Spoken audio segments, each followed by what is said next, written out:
11ویں national finance commission یعنی NFC جس کا اجلاس اگلے ماہ 4 دسمبر کو ہونے جا رہا ہے۔ پاکستان میں وفاق اور صوبوں کے درمیان پیسوں کی تقسیم ایک بہت حساس اور اہم مسئلہ ہے۔ آئین پاکستان اس کے لیے ایک واضح طریقہ کار دیتا ہے جسے NFC ایوارڈ کہا جاتا ہے۔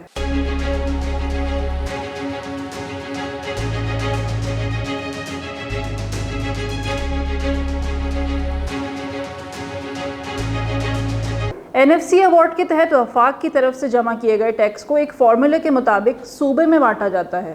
اس کا مقصد صوبوں کو اپنے انتظامات، ترقیاتی منصوبے اور عوامی سہولیات کے لیے پیسے دینا ہوتا ہے۔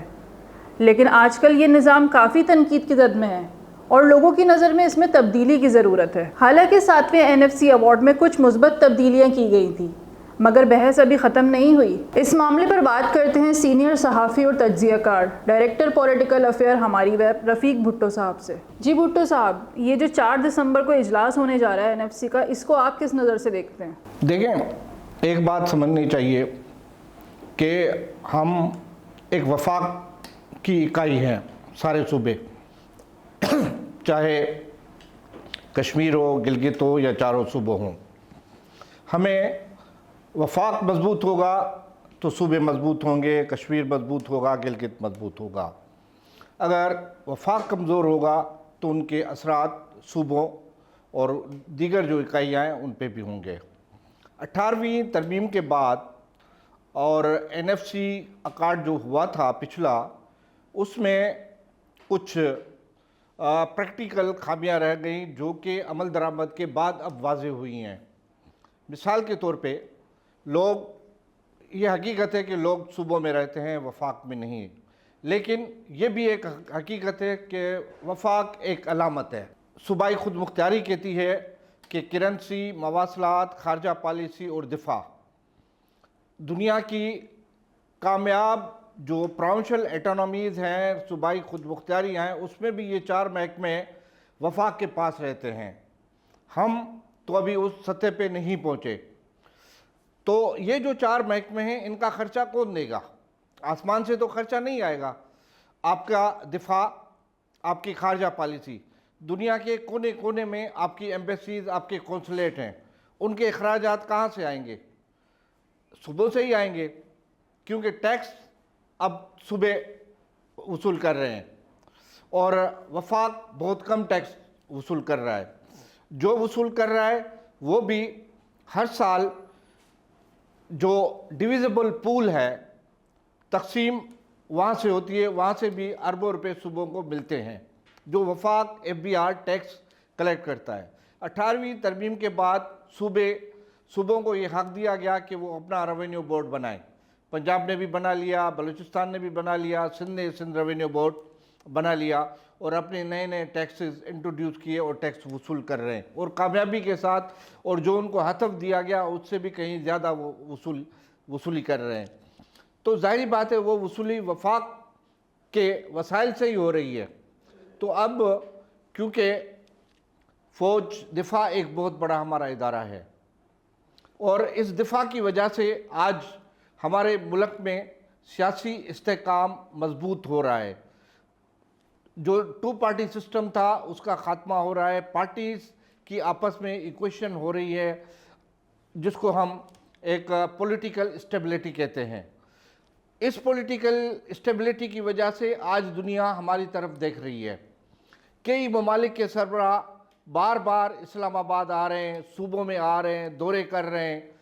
کئی مالیاتی ادارے ہماری معاشی اسٹیبلٹی کی وجہ سے ہم سے کے اوپر جو سینکشنز تھیں، جو قدغن تھیں، وہ اٹھائی جا رہی ہیں۔ ہمیں ایک آزادی اور خود مختاری کا ماحول دیا جا رہا ہے۔ تو اس ماحول میں صوبوں کا یہ حق بنتا ہے کہ صوبے وفاق کو مضبوط کریں۔ اس سلسلے میں NFC ایوارڈ کا جو اجلاس 4 دسمبر کو وفاقی وزیر خزانہ نے طلب کیا ہے، اس سلسلے میں صوبوں نے اپنے اپنے نمائندے اپائنٹ کر لیے ہیں اور فیڈریشن کو آگاہ کر دیا ہے کہ ہم صوبوں کی طرف سے فلاں لوگ NFC کے اجلاس میں صوبوں کی نمائندگی کریں گے اور صوبوں کا کیس پیش کریں گے۔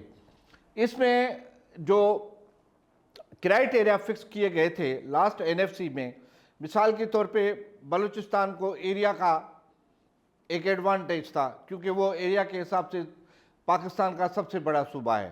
پنجاب آبادی والا سب سے بڑا صوبہ ہے. پھر پسماندگی اور سندھ کو یہ ایک بینیفٹ دیا گیا کہ ریونیو جنریشن، کیونکہ سمندر سندھ کے پاس ہے اور 2 بڑے پورٹ سندھ کے پاس ہیں. بلوچستان نے اپنا پورٹ بنایا ہے لیکن ابھی وہ بلوچستان کے لیے اتنا فائدہ مند گوادر پورٹ نہیں ہے کیونکہ وہ فلی آپریٹڈ پورٹ نہیں ہے جتنے کراچی، پورٹ ٹرسٹ اور پورٹ قاسم ہے. اور اس سے بلین آف روپیز ہر سال جو وفاق کو بھی ملتا ہے اور سندھ کو بھی ملتا ہے. سندھ کو اپنا سندھ کیونکہ اپنا انفراسٹرکچر جو ہے وہ یوز کرتا ہے تو اس کے پیسے سندھ ان سے لیتا ہے. تو اس صورتحال میں اب این ایف سی کو یہ کنسیڈر کرنا پڑے گا کہ وفاق کو مضبوط کرے، وفاق کو کے وسائل اور معاشی وسائل بڑھائے تاکہ وفاق مضبوط ہوگا تو صوبے مضبوط ہوں گے. اور ہماری خارجہ پالیسی آج دنیا میں مانی جا رہی ہے. ہمارے خارجہ امور کے جو معاملات تھے وہ حل ہو رہے ہیں. دنیا پاکستان کی خارجہ پالیسی کی کامیابی کی وجہ سے پاکستانی قیادت کو، پاکستانی فوج کو اور دعوتیں دے رہی ہے. ہمارے حکمران، ہماری قیادت مختلف ممالک کے دورے کر رہے ہیں. تو یہ جو کامیاب چیزیں ہیں اس میں وفاق کو مضبوط کرنا ہوگا تاکہ وفاق مالی طور پہ مستحکم ہو اور وفاق کھل کر اپنی بیٹنگ کرے اور وفاق کھل کر اپنے ملکی مفادات کا تحفظ کرے، چاہے وہ بارڈرز پہ ہو، چاہے وہ کئی دنیا کے جو عالمی فورمز ہیں اس پر ہماری نمائندگی ہو اور اس سے پاکستان کی کامیابی، پاکستان کے عوام کی کامیابی ہوگی. یہ جو این ایف سی کے کرائیٹیریا ہیں وہ تو فکس ہیں. اس میں تمام صوبوں کی نمائندگی ہوتی ہے اور متفقہ طور پر این ایف سی قومی مالیاتی ایوارڈ جو ہے وہ سائن ہوتا ہے. اس پہ تمام صوبوں کے نمائندوں کی دستخط ہوتی ہے اور وہ جو ہے وہ تھوپے نہیں جاتے، وہ رضامندی سے، مفاہمت سے اور اتفاق رائے سے ہوتا ہے. اس میں سندھ کا جو کیس ہے، مثال کے طور پہ سندھ کہتا ہے کہ تمام بینکس کے ہیڈ کوارٹر کراچی میں ہیں. سندھ کو اس کے ریونیو جنریشن کی 2 پورٹ سندھ میں ہیں اور تو اس سے جو انکم ہوتی ہے اس سے سندھ کو حصہ دیا جائے. کے پی کے کہتا ہے کہ ڈیمز ہمارے پاس ہیں اور بجلی سے جو رائلٹی ہوتی ہے اس رائلٹی کا سب سے بڑا حصہ ہمیں دیا جائے. اور جو قبائلی علاقے تھے وہ اب صوبائی علاقے ہو گئے ہیں.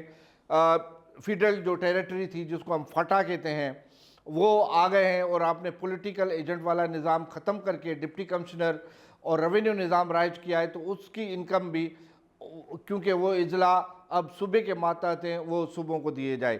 یہ سارے مسائل ہیں. یہ جب ہم مل کر بیٹھیں گے، ایک فورم ہمارے پاس جو 4 دسمبر کو دستیاب ہو رہا ہے اس پر بیٹھیں گے تو بلوچستان کہتا ہے کہ ہم پسماندہ ہیں، ایریا بڑا ہے اور ہم دہشت گردی کا شکار ہیں، ہمیں زیادہ رقم دی جائے. اس کے فوائد بلوچستان کو ملے بھی ہیں.